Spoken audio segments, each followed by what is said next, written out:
Essa aqui é a apresentação do trabalho dos discentes Johnny Rocha e Wesley de Paiva, né? Nós ficamos com um trabalho designado pelo professor Tiago Alves, onde nós vamos fazer a comparação, né, de algumas técnicas, alguns métodos de Shay com Randall Forest, aplicado em alguns datasets indicados pelo professor. Nós não temos um dataset específico da nossa linha de pesquisa para trabalhar, por enquanto. Então, nós decidimos trabalhar com os datasets apresentados pelo professor. Então, fazendo um breve resumo, esse trabalho apresenta uma análise comparativa entre dois paradigmas de explicabilidade e inteligência artificial, que é o Shay, o raciocínio formal e as aproximações heurísticas, utilizando classificadores do tipo Randall Forest. Então, esse aqui é o primeiro elementozinho que nós vamos utilizar. E depois utilizaremos, deixa eu apagar aqui, as explicações abdutivas do nosso Z3 e realizaremos uma comparação com o método LIM para verificar como esses métodos se saem em comparação, né? Então, essa comparação, né, de Shay, ela vai acontecer com o dataset clínico Heart Disease e o dataset MNIST. Aqui nós faremos uma divisão de explicação dentro do trabalho, onde eu vou explicar mais como que fica a comparação, né, do Z3 e do LIM aplicados ao Heart Disease, e o Wesley vai fazer essa avaliação com outro dataset. Só para a gente fazer uma introdução, aqui eu separei uma breve explicação do que é o Z3. Ele é responsável por traduzir modelos como árvore de decisão ou redes neurais para fórmulas lógicas que o Z3 possa processar, permitindo provar se o modelo sempre se comporta de acordo com especificações de segurança ou ética. Então, pensando na questão do Randall Forest, né, e que ele vai tomar determinadas decisões, né, deixa eu clicar aqui, que ele vai tomar determinadas decisões, o Z3, ele vai tentar ele vai avaliar essa caneta está um pouco, não sei se tem como diminuir aqui o tamanho, tem. Então o Z3, ele vai pegar essas árvores treinadas e ele vai transformá-las em funções lógicas.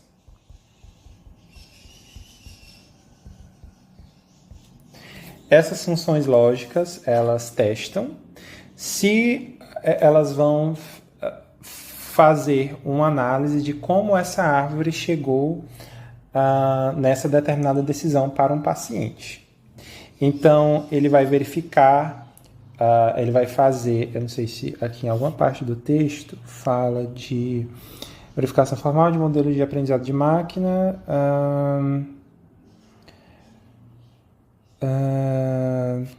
que ele não fala de fórmulas abdutivas, mas ele vai criar essas fórmulas lógicas que elas têm exatamente o mesmo resultado que a árvore de decisão, certo? Então, vamos ver se com a diminuição de determinadas features a gente consegue chegar no mesmíssimo resultado. Então, o Z3 vai fazer isso. Deixa eu fechar aqui. O LIME, ele já vai funcionar de outra forma, que ele vai fazer o seguinte: ele vai pegar, digamos, um paciente,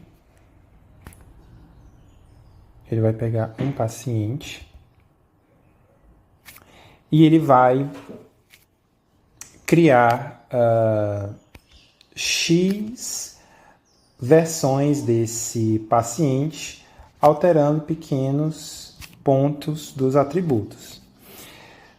Nessas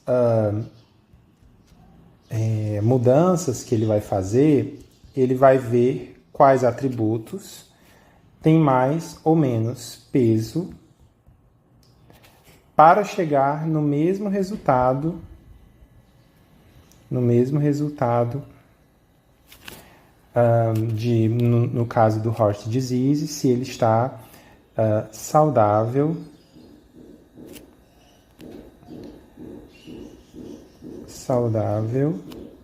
ou doente. Só que é importante que a gente saiba que o LIME, não sei se fala LIME ou Lyme, mas o LIME, ele vai chegar isso de uma forma aproximada, não é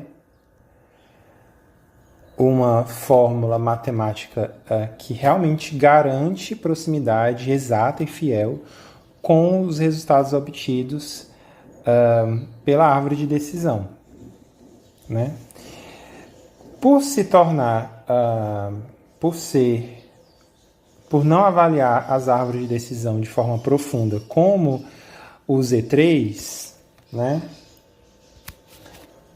O LIME ele vai ser um pouco mais rápido, consideravelmente mais rápido do que o Z3, que vai analisar as árvores de decisão de forma mais profunda, né? São metodologias de trabalho, né, com esses dados bem diferentes. Deixa eu voltar aqui abrir aqui o Colab. Uma breve amostra que eu separei aqui do dataset que nós vamos trabalhar, que é o horse disease,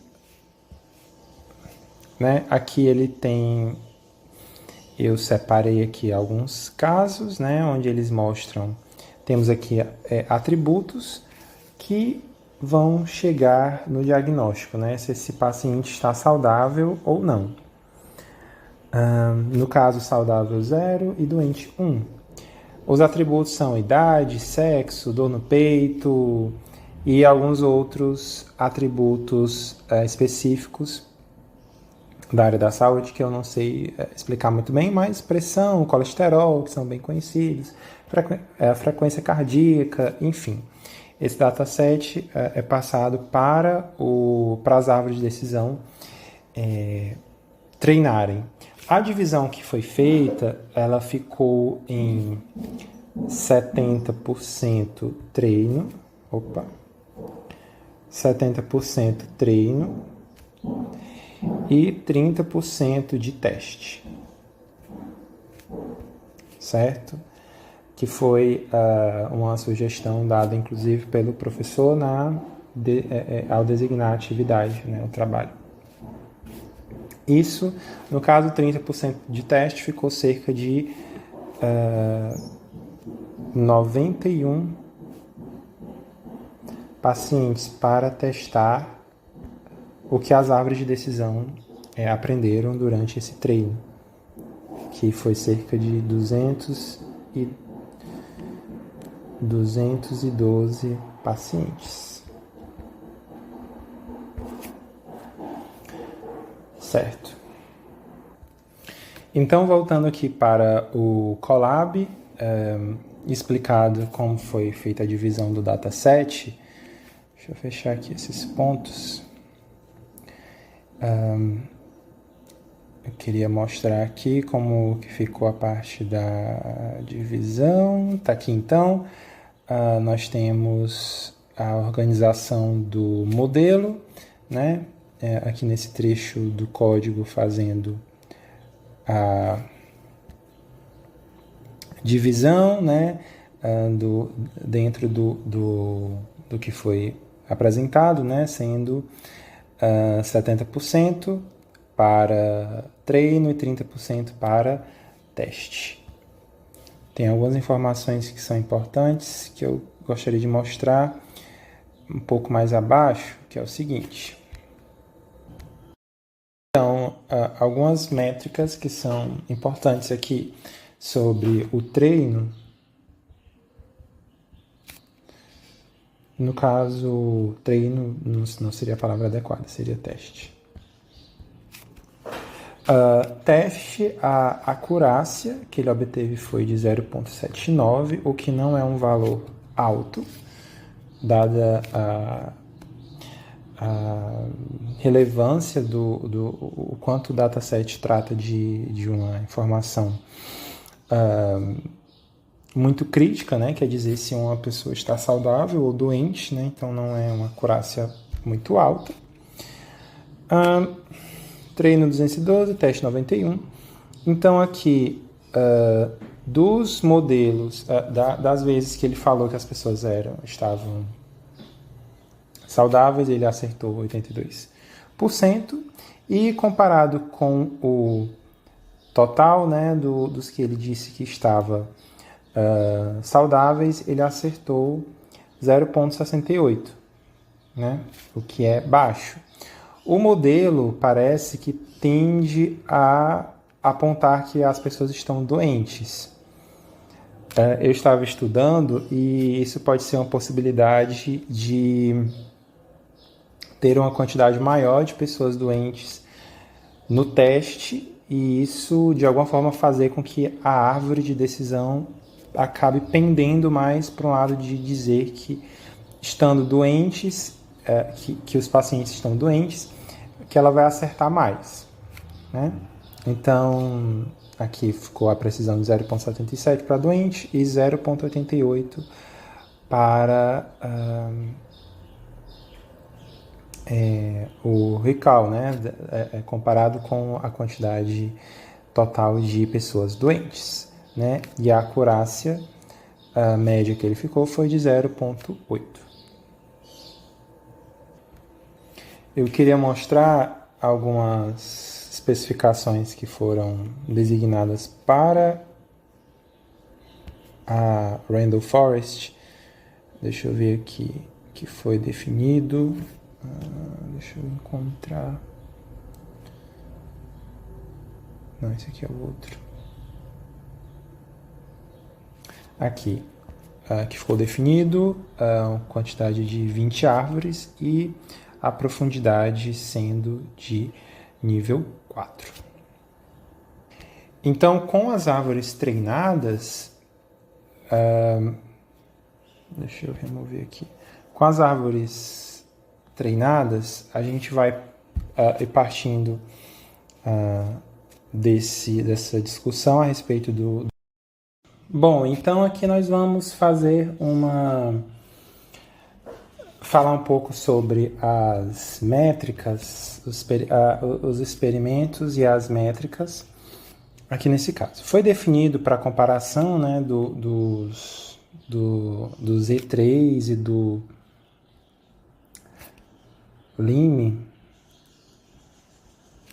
ou Lime, qual que é como que eles vão se sair aqui nessa comparação que a gente está estudando. Então, foram definidas 200 perturbações, 30 instâncias e 0,10 de variação de desvio padrão para análise local. Vamos fazer aqui uma breve explicação que, digamos que tem um paciente João, que é um paciente simples, onde um atributo, uma feature, disse que ele estava saudável.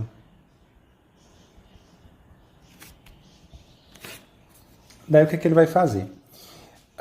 ele vai criar 200 amostras de perturbação dessa instância aqui do João, e ele vai mudar determinados pontos. Por exemplo, a gente vai ver se mudando a idade, isso aqui ele ainda permanece como saudável. A gente vai ver se mudando as variáveis de pressão, se ele ainda continua saudável. Para, de fato, ter certeza que essa única feature garante esse mesmo resultado aqui. Então, ele vai fazer essas perturbações, né, em 30 instâncias, ele vai pegar 30 testes e aplicar isso tanto no Z3 quanto no LIME. E aqui foi definido o desvio padrão local como 0,10 para fazer uma avaliação global e local.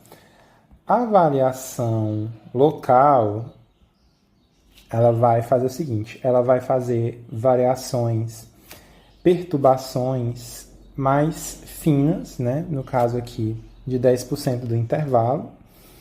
Então, por exemplo, se ele for mudar a idade, ela vai ser alterada ali em 10%, para menos ou para mais.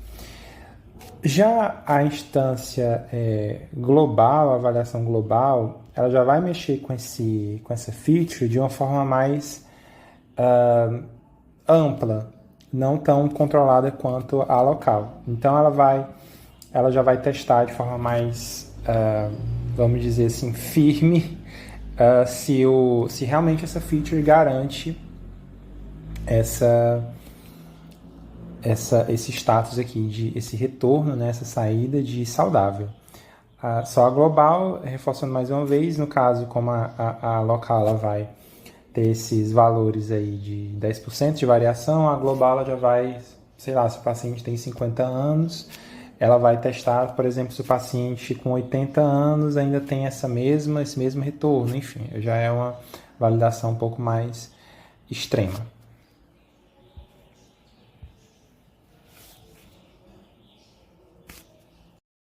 A gente tem alguns pontos de discussão sobre a comparação no dataset Heart Disease e o desvio padrão aqui. Deixa eu tirar aqui a caneta para a gente voltar. Que também foi representado aqui de forma mais objetiva, com uma tabela, mas também existe uma imagem para a gente discutir e apresentar, que eu acho que fica mais fácil. Então, o desvio padrão ele está representado aqui no gráfico e ele vai ser um pouco mais evidente quando formos falar do tempo. Infidelidade global, onde as variações, as perturbações vão ser mais robustas, mais agressivas, seriam, acho que uma palavra melhor, o Z3 ele chega em 0,98, o que é quase 100%, e o LIME, ele chega em 0,91, comparado com 0,98 do Z3. É uma diferença que não é grande, mas dado o contexto de saúde, né, o Z3 ganha aí um troféuzinho porque nessa comparação global, de fidelidade global, porque é um contexto de saúde, como eu já falei antes, e isso é interessante que a gente possa ter que possa ser confiável o retorno aí dos dados aí levantados aí pelo projeto.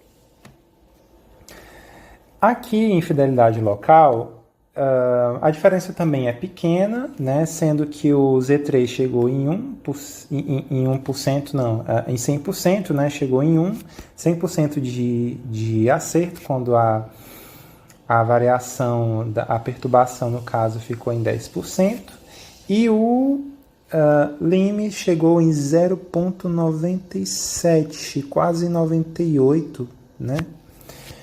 o que é muito, muito próximo. Então, eles se saem melhor quando as perturbações são pequenas.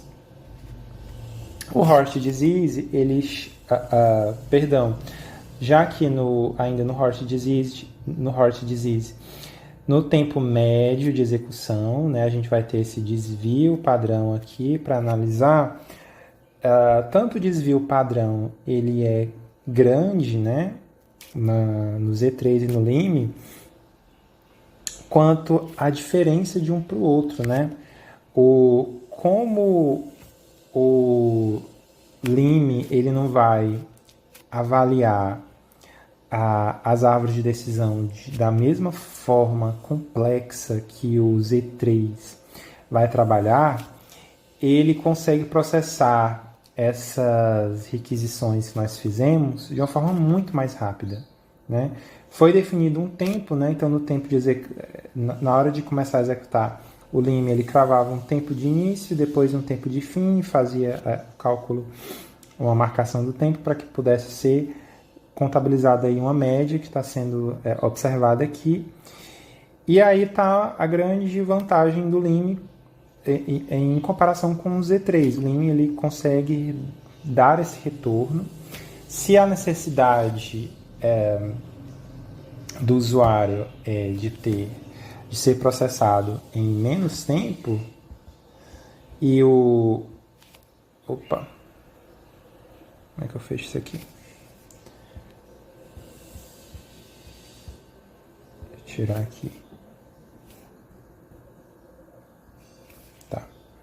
Então, se a necessidade é de processar em menos tempo e essas pequenas variações de um para o outro não são um grande fator, então o LIME ele pode ser uma opção, né? Bem adequada.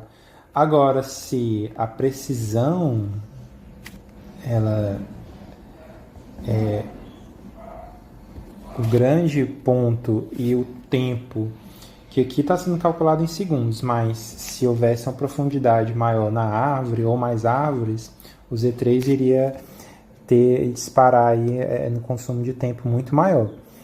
Se o ponto é precisão e essa pequena diferença de um para o outro conta, então o Z3 se mostra mais uma opção mais viável. Aqui mostrando rapidamente a distribuição do tamanho das explicações, temos o número de features médio, né? E também temos o desvio padrão aqui para os datasets. No caso, o Horst disease se comportou da seguinte forma. Isso foi definido que o LIME trabalhasse com a quantidade de features prevista ali pelo Z3 para que o Z3 tenha processado anteriormente, né? Para que não houvesse uma discrepância de um para o outro e que a comparação fosse justa, né? Com a quantidade de features igual entre um e o outro. A quantidade média de features ficou, pelo que eu estava vendo, 5.8, o número mais exato ficou, e temos esse desvio padrão aqui de variação nos testes. Olá, professor Tiago, espero que esteja bem. Estarei dando continuidade ao trabalho que estou fazendo com o Johnny Rocha, tá? Então, bom, continuando a nossa exposição técnica sobre a explicabilidade de modelos de caixa preta, entraremos agora na seção 6. Essa seção é dedicada à análise comparativa e visual dos métodos de Shay. O objetivo central desta etapa é investigar a divergência operacional entre dois paradigmas distintos. De um lado, a abordagem abdutiva via Solver Z3, que busca a extração de explicações axiomáticas e garantias lógicas. De outro, LIME, que opera sobre a premissa de aproximações estocásticas locais. Então, assim, apresentamos aqui casos específicos, onde é possível contrastar com precisão a seleção lógica de pixels no dataset MNIST, frente ao comportamento dos mapas de calor gerados por influência estatística. Adicionalmente, estendemos essa análise ao domínio de dados tabulares, avaliando o impacto dos atributos clínicos no dataset RIST de CIS. É fundamental destacar que este experimento não se baseia em amostragem aleatória. Implementamos uma lógica de seleção estruturada para isolar instâncias com diferentes perfis de complexidade, desde explicações minimalistas e concisas até cenários de alta dimensionalidade. Por uma decisão estritamente pedagógica e metodológica, focaremos nossa análise na interpretação interpretativa dos resultados e na validação das métricas de fidelidade em vez de realizar uma leitura puramente sintática do código-fonte. Então, assim, o que buscaremos provar nas próximas visualizações é como o rigor do Z3 converge para provas de comportamento do modelo que muitas vezes superam a intuição estatística convencional. Então, assim, vamos prosseguir para os gráficos e vamos dar continuidade. Bom, dando continuidade ao nosso vídeo, gostaria de dar uma explicação, né? Eu não pretendo traduzir código linha a linha, certo? Tanto por questões didáticas e até mesmo por questões pedagógicas. Principalmente levando em conta, né, que eu acredito que esse não seja o intuito do professor. Então, tendo isso em vista, eu acredito que, em vez de eu tentar traduzir esse código, eu mostro o resultado visual, né? Até porque com o resultado visual o código é traduzido de uma forma prática e acredito que esse seja o intuito. Mas assim, tem uma parte que eu acho muito importante ser mencionada, né? Que é inclusive essa primeira função que a gente vai ver aqui. Eu vou até selecionar, certo? Que essa nossa funçãozinha aqui, inicial, vai. Eu acho interessante explicar isso, certo? Porque assim, se a gente for analisar os resultados práticos antes de olharmos os gráficos, a gente tem que destacar essa função. Por quê? Porque tem um funcionamento lógico por meio disso, né? Basicamente assim, em vez de pegarmos dados aleatórios, o código organiza os resultados pelo tamanho da explicação e relaciona os três perfis. Qual é que seria esses três perfis? Seria a explicação concisa, até tem um comentário aqui falando sobre, tá? Seria a explicação concisa. Qual é que seria a próxima? Seria a explicação mediana e seria a explicação mais complexa, certo?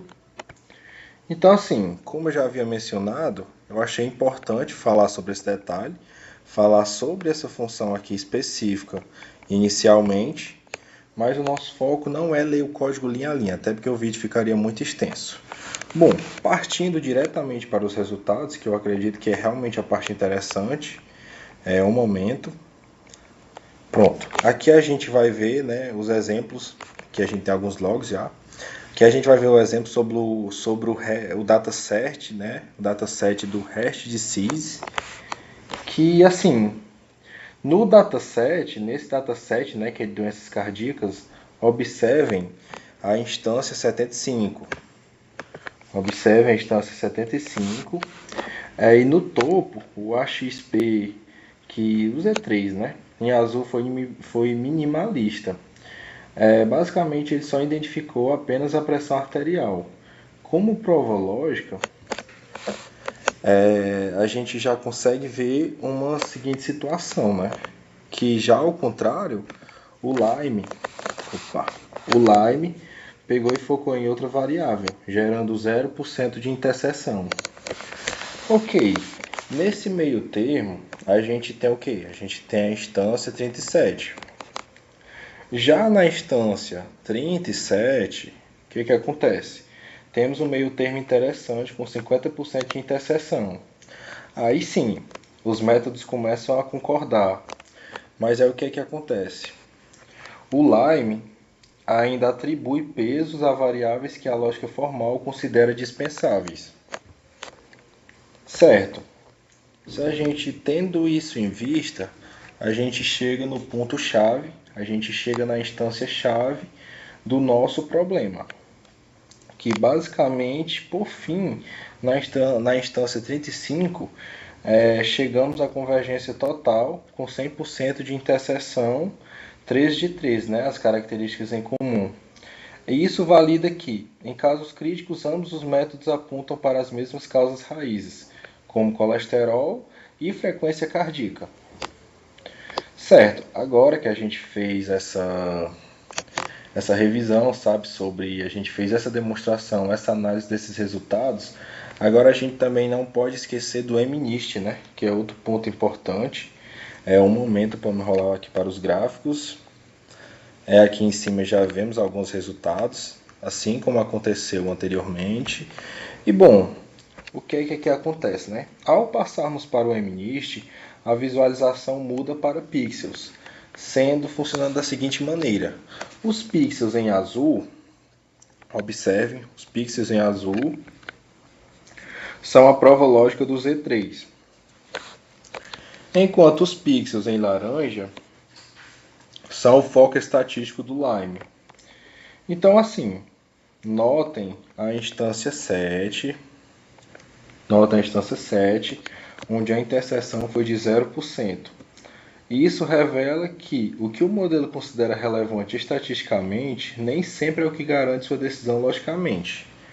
Ou seja, o Z3 busca o conjunto mínimo necessário de pixels para definir o dígito. Então, aqui a gente observa os resultados e também podemos observar o que o nosso código gerou para a gente, tá? As questões lá dos pixels, das cores, enfim. Um ponto interessante que eu acho importante responder aqui nesse vídeo é o que? É essa pergunta, essa questão 4. Resultados consistentes entre datasets. Bom, o que acontece aqui? Para a gente fechar com chave de ouro, vamos olhar essa questão 4. E assim, basicamente a gente tem uma conclusão, né? Que independente do dataset, seja saúde, seja imagem, o AXP superou ou igualou o Lime. Em fidelidade local em 100% das instâncias. Então assim, aqui a gente consegue concluir que as explicações abdutivas oferecem uma robustez superior para cenários críticos. Enquanto o Lime, ele pega e vai se destacar pela flexibilidade dele. Então, assim, a redução de dimensionalidade no MNIST foi vital para aplicarmos esses solvers lógicos em visão computacional de forma eficaz. Ou seja, aqui a gente fez toda uma análise, a gente viu toda uma conclusão e dando continuidade, agora a gente vai fazer uma breve conclusão sobre o que foi mencionado aqui acima, né? Obviamente a gente não consegue traduzir tudo de forma detalhada, justamente por esse motivo eu optei por não ler código linha a linha, mas acredito que isso vai ficar claro com base em conclusões e até mesmo em visualizações.